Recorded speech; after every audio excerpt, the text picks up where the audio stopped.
Paz e bem, meus irmãos e minhas irmãs. Estamos na segunda-feira, dia 2 de setembro. Hoje, a família Capuchinha celebra o mártir beato Apolinário de Possati. Ele, juntamente com outros, foram martirizados na Revolução Francesa, porque não quiseram assinar a Constituição do Clero, que negava a comunhão com Roma. E ele viveu de 1739 a 1792. O evangelho de hoje é retirado do livro de Lucas, capítulo 4, versículos de 16 a 30. Naquele tempo, Jesus regressou a Nazaré, a cidade onde ele tinha se criado. E conforme o seu costume, em um sábado, entrou na sinagoga. Ele se levantou para fazer a leitura do livro. E deram a ele o livro, e ele encontrou a passagem do profeta Isaías que dizia: O Espírito do Senhor está sobre mim, e ele me ungiu com óleo, para que eu fosse anunciar a boa nova aos pobres, para que devolvesse a visão aos cegos. E ele me enviou e me ungiu, para que eu libertasse aqueles que estivessem aprisionados, e também resgatasse aqueles que estivessem contritos, e que anunciasse um ano da graça do Senhor.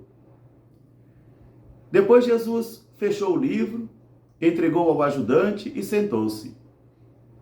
Todos tinham os olhos fixos em Jesus, e ele disse: em verdade eu vos digo, que hoje se cumpriu esta escritura da palavra do Senhor.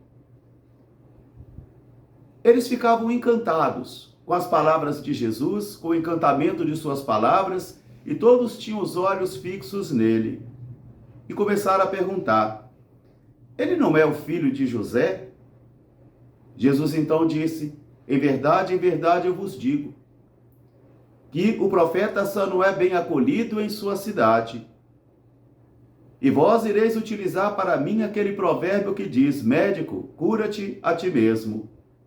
E também pedirás: faça entre nós os mesmos milagres que ouvimos dizer que fizestes em Cafarnaum. Mas eu também vos digo, no tempo do profeta Elias, quando não choveu durante 3 anos e 6 meses, havia muitas viúvas em Israel, mas a nenhuma delas fora enviado o profeta, e senão a uma viúva de Sarepta, na Sidônia. E no tempo do profeta Eliseu, havia também muitos leprosos em Israel, mas a nenhum deles fora enviado o profeta, a não ser a Naamã, o sírio. Quando eles escutaram esta palavra, eles ficaram muito aborrecidos com Jesus. O expulsaram da sinagoga, levantaram-se também, expulsaram ele da cidade, conduziram-no até o alto de um monte onde a cidade estava edificada e quiseram jogá-lo precipício abaixo. Mas Jesus passou entre eles e prosseguiu o seu caminho. Palavra da salvação. Meus irmãos, minhas irmãs, novamente estamos diante da palavra de Deus nesta segunda-feira da 22ª semana do tempo comum. E já bem na primeira leitura de hoje, retirado da segunda carta do apóstolo Paulo aos Coríntios, ele vai recordar uma verdade e diz ele: eu não me aproximei de vós com eloquência humana. Eu não me aproximei diante de vós com sabedoria humana. Eu não quis converter a cada um de vós com a sabedoria humana, mas com a força da palavra de Deus, com aquela força viva da palavra de Deus. Tanto que eu me aproximei de vós com tremor, com medo, mas eu confiava mais na força da palavra e vos proclamava Jesus Cristo e Jesus Cristo crucificado, para que a força do Evangelho pudesse reavivar em vós o dom da fé, para que a força viva do Evangelho manifestasse em vós esse poder de Deus, e não a minha palavra, e não a minha capacidade humana. Crer mais na providência de Deus, crer mais na força da palavra do que nos nossos dotes naturais. No Evangelho nós encontramos um conflito de Jesus com as autoridades religiosas e também com seus conterrâneos.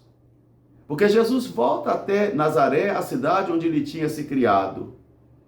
E como diz o texto aí, conforme o seu costume, em um dia de sábado ele foi até a sinagoga, sentou, levantou-se para fazer a leitura e deram a ele o livro do profeta Isaías, que diz assim: o Espírito do Senhor está sobre mim. Jesus então mostra para os seus ouvintes que ele é o realizador da palavra de Deus. Jesus mostra para os seus conterrâneos que ele é o Cristo, o enviado, aquele que realiza as profecias, porque o tempo de Deus é sempre hoje. Hoje, se ouvires a voz do Senhor, não endureça o vosso coração. O tempo de Deus não é ontem e não é amanhã. O tempo de Deus é sempre hoje. Hoje, se ouvires a voz do Senhor, não endureça o vosso coração. Jesus então manifesta a sua pessoa como aquele que veio realizar as profecias de Israel, aquele que fora enviado. E os seus conterrâneos, que têm diversas informações humanas sobre ele, começam a perguntar: mas ele não é o filho de José? Eles ficam encantados, ficam admirados, ficam fascinados com as palavras que saíam da boca de Jesus, com seu conhecimento e a sua sabedoria. Mas isso é pouco. Ficar fascinado, ficar admirado é muito pouco. Porque eles tinham um obstáculo, eles tinham um muro, ou eles tinham um véu diante dos olhos deles, que era que Jesus é contemporâneo e conterrâneo, que Jesus é um deles. E mesmo com os conhecimentos humanos e informações humanas que eles tinham sobre Jesus, eles não conseguem acreditar. E tanto é então que Jesus vai dizer para eles: vocês agora vão me pedir aquele provérbio? Médico, cura-te a ti mesmo. E também me pedirão: faça os mesmos milagres que fizestes em Cafarnaum. Aqui queremos ver, queremos reconhecer isso. E Jesus então vai começar a reavivar a memória deles a partir da palavra, trazendo dois acontecimentos. O encontro de Elias, o profeta Elias, com a viúva de Sarepta, que não era israelita, que segundo a lei era impura, que segundo a lei era uma cachorrinha, mas é justamente a ela que o Senhor enviou o profeta Elias. E vai recordar também Naamã, o leproso sírio, a quem o profeta Eliseu também fora enviado para curar. E Jesus então vai dizer: nós temos a lei, nós temos os profetas, nós temos as tradições, nos gabamos de ser religiosos e nos gabamos de ser fiéis ao Senhor, mas estamos distante dele, não cremos. Eles não acreditavam na palavra de Jesus, mesmo tendo os olhos fixos em Jesus, porque os olhares fixos nesse momento não são para aceitar Jesus como Salvador, mas tão somente por curiosidade, e que fora incapaz de reconhecer em Jesus aquele que veio realizar a missão e as profecias. Por isso Jesus vai dizer: entre vós não aconteceu o milagre porque faltava fé. Faltava fé em vós, mesmo com as celebrações, mesmo com os cultos, mesmo com a palavra, mesmo com as tradições, falta fé. E a fé é um obstáculo, então, para acontecer as grandes manifestações do Senhor. E eles ficaram muito bravos com Jesus. Ficaram muito, então, atormentados com essa afirmação de Jesus. E por isso eles, cheios de ira, se levantaram, expulsaram Jesus da sinagoga, conduziram Jesus ao alto de uma montanha e quiseram jogá-lo o precipício abaixo, porque eles não aceitaram a denúncia de Jesus. Vocês não têm fé, vocês não creem. E Jesus passou por meio deles e continuou o seu caminho. Esse não foi um obstáculo para Jesus. Como também as nossas dificuldades, os nossos pecados, não devem ser um obstáculo para prosseguir o nosso caminho, suplicando mais a misericórdia de Deus do que a valorização de nossas obras. Que esta palavra de hoje seja para mim e para você, então, um incentivo, um pão bem quentinho que sai da fornalha do coração de Deus para alimentar a nossa caminhada. Beato Apolinário de Possati, rogai por nós. Paz e bem, até amanhã, se Deus quiser.